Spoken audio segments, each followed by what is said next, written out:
کی شہادت ہو گئی اور وہیں خراسان میں دفن ہو گئے عین جوانی میں، اس لیے کہ چند انگور پیش کیے گئے اور امام نے وہ انگور چکھے، اور جب گھر آئے تو پھر اپنے پیروں سے نہیں چل پائے بلکہ غلام ابو سلط بستر تک لایا، اور صبح ہونے سے پہلے امام کی شہادت واقع ہو گئی، جسم سبز ہو گیا، اور اسی باغ میں جسے آج مشہد کا وہ روضہ امام رضا کا کہتے ہیں وہیں دفن ہو، لیکن اپنی پوری زندگی میں امام یہ بتا گئے کہ شریعت کی معرفت، توحید، نماز، روزہ، حج، زکوٰۃ کون سی چیزیں، اور پھر وہ خطبات جو آپ کے توحید کے بارے میں ہے، لیکن دنیا کیوں بے خبر ہے؟ اس لیے کہ ہم معرفت کی چیزوں کو نہیں تلاش کر رہے، ہم مادیت کی طرف جا رہے ہیں، ہمارا سفر مادیت کی طرف زیادہ ہے، روحانیت کی طرف سے کم ہے، لیکن اس میں معرفت الہی کم از کم کوشش سے کچھ تو معرفت مسلمان حاصل کر سکتے ہیں، اور معرفت ایک کڑی ہے، کڑی سے کڑی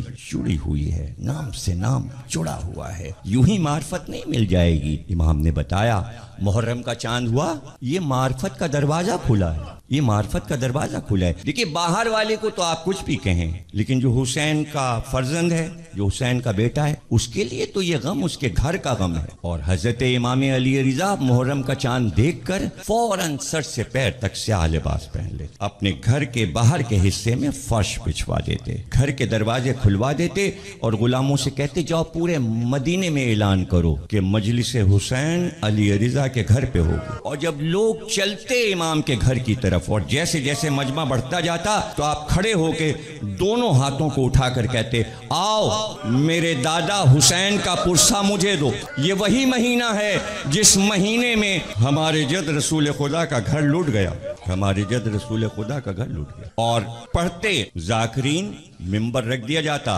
اور عرب کے مشہور سے مشہور شعراء جو حسین کا مرثیہ لکھتے ہیں، کوئی عرب کا ایسا مشہور شاعر نہیں ہے جس نے امام حسین کا مرثیہ نہ لکھا ہو، آپ جس کا نام لیں، فرزدق مشہور شاعر ہے عربی کا، اس نے بے شمار مرثیے لکھے، کمیت ہاشمیات کا شاعر ہے، اس کا دیوان مرثیوں سے بھرا پڑا ہے، اسماعیل ہمیری عرب کا مشہور شاعر ہے، اس کے دیوان میں حسین کے مرثیے، دیبل خزائی امام رضا کے دور کا شاعر ہے، اور گاؤں سے چلتا ہے، اپنے دیہات سے چلتا ہے، سفر اختیار کرتا ہے، اور اس طرح چلتا ہے کہ محرم کی پہلی تاریخ کو میں امام علی رضا کی خدمت میں پہنچ جاؤں، اور ہر سال امام کے لیے نیا مرثیہ لکھتا ہے، اور امام انتظار بھی کرتے ہیں اپنے ذاکر اور اپنے مداح کا، اور جب آتا ہے دیبل خزائی تو امام اٹھ کر کھڑے ہو جاتے ہیں، اس کو گلے سے لگاتے ہیں، اور پھر حکم دیتے ہیں ممبر پہ جاؤ مرثیہ پڑھو۔ کئی بار یہ عربی کے دیوان عراق سے، ایران سے، اردن سے، مختلف ملکوں سے چھپ چکے ہیں، مصر سے، تو جہاں بھی شعر و ادب والے لوگ ہیں وہ جانتے ہیں کہ یہ ضخیم دیوان دیبل کا،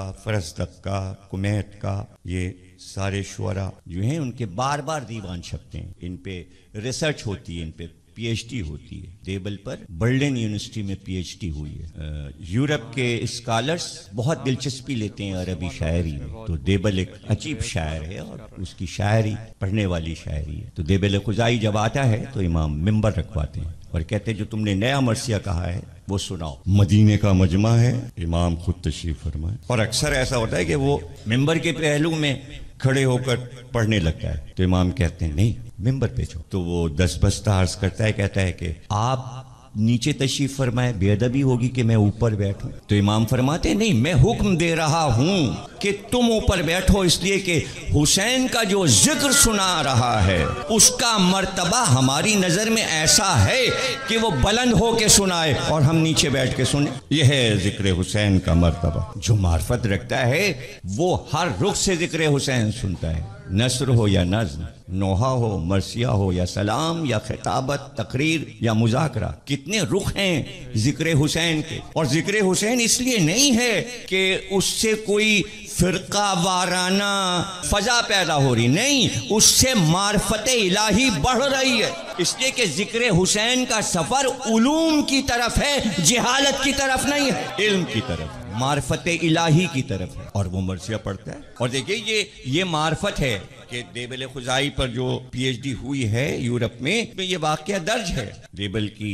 سوانح حیات میں، کہ اس کی ایک بہن ہے دیبل کی کہ جو نابینا ہے، آنکھیں نہیں رکھتی، اور جب وہ چلنے لگتا ہے تو وہ بہن سے کہہ کے چلتا ہے کہ میں مدینے جا رہا ہوں اور امام علی رضا کے پاس جا رہا ہوں۔ تو ایک سال جب وہ چلنے لگا تو بہن نے کہا جاتے تو ہر سال ہو اور اتنی محنت سے ہر سال تم مرثیہ لکھ کر لے جاتے ہو حسین ابن علی کو اور وہاں پڑھتے ہو، لیکن امام تمہیں کچھ دیتے نہیں ہیں، کوئی درہم و دینار، کوئی، تمہاری زندگی تو اسی طرح غربت میں گزر رہی ہے۔ تو دیبل نے کہا ایسی بات نہیں کر، اس لیے کہ وہ اولاد رسول ہیں، وہ اللہ کے معروف بندے ہیں، ان کو خبر ہو جائے گی جو تو کہہ رہی ہے، یہ ان کی شان میں، یہ ان کے شان میں بے ادبی ہے، مت کہے ایسا۔ وہ چپ ہو گئی اور دیبل سفر اختیار کر کے مدینے پہنچ گیا اپنے گاؤں سے۔ امام نے گلے لگایا، گلے لگا کے کہا کہ تم آئے اور خوب آئے، یہ پورا مجمع تمہارا انتظار کر رہا ہے، اگر نیا مرثیہ لائے ہو حسین ابن علی کا تو سناؤ۔ اور وہ ممبر پہ جاتا ہے، مرثیہ سناتا ہے، اور مرثیہ پڑھتے پڑھتے جب وہ اس منزل پر آتا ہے کہ واقعہ کربلا کی ایک ایک شہادت کو جب وہ سنانا شروع کرتا ہے تو اس میں ایک ایسا گریہ خیزی ہے کہ وہ پورے مرثیے میں جناب فاطمہ کو مخاطب کرتا ہے، اور اس میں مخاطب کر کے کہتا ہے کہ اے خاتون جنت، اے رسول کی عظیم بیٹی فاطمہ زہرا، اپنی قبر سے اٹھ کر ذرا دیکھو تمہارے کتنے لخت جگر تھے جو آسمان شرف کے ستارے تھے، اور وہ آسمان سے ٹوٹ ٹوٹ کر گرے اور کہاں کہاں بکھر گئے۔ تمہارا کوئی بیٹا کربلا میں ہے، تمہارا کوئی بیٹا کاظمین بغداد میں ہے، تمہارا کوئی بیٹا صحراؤں میں دفن ہے، سب عرش اعظم کے ستارے بکھرے پڑے ہیں۔ ایک ایک شہید کا نام لیتا ہے تو امام فرماتے ہیں رک کر کہ اس میں ایک شعر اور بڑھا لے، اور شعر یہ بڑھا لے کہ کہے فاطمہ زہرا سے کہ ایک بیٹا آپ کا خراسان میں ہے، خراسان میں۔ تو جس وقت دیکھیں دیبل نے جس وقت یہ شعر دہرایا امام کا اور مرثیے میں شامل کیا تو اس وقت پردے کے پیچھے امام کی بہن معصومہ قم مرثیہ سن رہی تھی تو ان کی چیخ نکل گئی، یعنی ابھی صرف بہن نے اپنے بھائی کی شہادت کی خبر سنی ہے، شہادت دیکھی نہیں ہے کہ بے ہوش ہو گئی، بے ہوش ہو گئی کہ بھائی نے اپنی موت کی خبر دی ہے، یعنی بہن بھائی کی موت کو برداشت نہیں کر سکتی۔ تو یہ حساسیت معرفت الہی کی طرف لے جاتی ہے کہ خوریزی کتنے بھائیوں کو ان کی بہنوں سے جدا کرتی ہے۔ جب تک آپ یہ سنیں گے نہیں تو احساس کیسے پیدا ہوگا کہ محبت کیا ہے معاشرے کے رشتوں میں۔ اسی کو کہتے ہیں معرفت الہی۔ جس نے اپنے نفس کو پہچانا اس نے اپنے رب کو پہچانا۔ جب آپ اپنے آپ کو نہیں پہچان رہے ہیں تو رب کو کیا پہچانیں گے؟ پہلے اپنے نفس کو تو پہچان، پھر رب کو پہچانیں۔ یہ واقعات اس لیے سنائے جاتے ہیں کہ انسان میں ایک ایسا جذبہ پیدا ہو کہ اس کو اس زمین پر اپنے وجود کا مقصد معلوم ہو کہ اللہ نے پیدا کیوں کیا ہے اور زندگی کیوں دی ہے، وہ جی کیوں رہا ہے۔ لیکن کتنے انسان ہیں کہ جو پوری دنیا میں اپنے آپ کو ترقی یافتہ کہتے ہیں لیکن انہیں اپنی زندگی کا مقصد نہیں معلوم کہ اللہ ان سے کیا چاہتا ہے، پروردگار عالم کیا چاہتا ہے، کائنات کا مالک ان انسانوں سے کیا۔ ہر ایک اپنی مرضی پیش کر کے کہتا ہے بھئی یہی ہے مقصد زندگی۔ ارے رب سے بھی تو پوچھو کہ کیا ہے تمہارا، کیا ہے مقصد زندگی۔ اور جب مرثیہ تمام ہوا، مجلس ختم ہوئی تو امام اٹھے اور اٹھ کر اسے گلے لگایا اور اپنے دوش کی عبا اتار کر اس کو پہنا دی، کہا یہ تیرا تحفہ ہے۔ اور اس کے بعد غلام کو اشارہ کیا اور ایک تھیلی میں کچھ درہم و دینار رکھے تھے، کہا تیری بہن نے شکوہ کیا ہے، تیری بہن نے شکوہ کیا ہے اس لیے لے جا، اس کو یہ رقم دے دینا، اس کو یہ رقم دے دینا۔ اور جب دیبل نکلا امام کے یہاں سے تو اس کی سوانحات میں یہ ہے کہ لوگوں کو جب یہ معلوم ہوا کہ دیبل امام علی رضا کی عبا لیے ہوئے تو چاروں طرف سے ہزاروں لوگوں نے اجتہام کیا اور اس عبا کے اتنے ٹکڑے ہوئے کہ جس کی مٹھی میں جتنا ٹکڑا آیا تبرک سمجھ کے لے گیا، لیکن صرف ایک ٹکڑا وہ مٹھی سے پکڑے رہا، وہ اس کے پاس بچ گیا۔ گھر آیا تو اس نے وہی ٹکڑا امام علی رضا کی عبا کا اندھی بہن کے آنکھوں پہ رکھ اور اس کی آنکھیں روشن ہو گئی۔ دولت الگ ہے، آنکھ کا نور ہے دولت۔ نہیں سمجھے آپ؟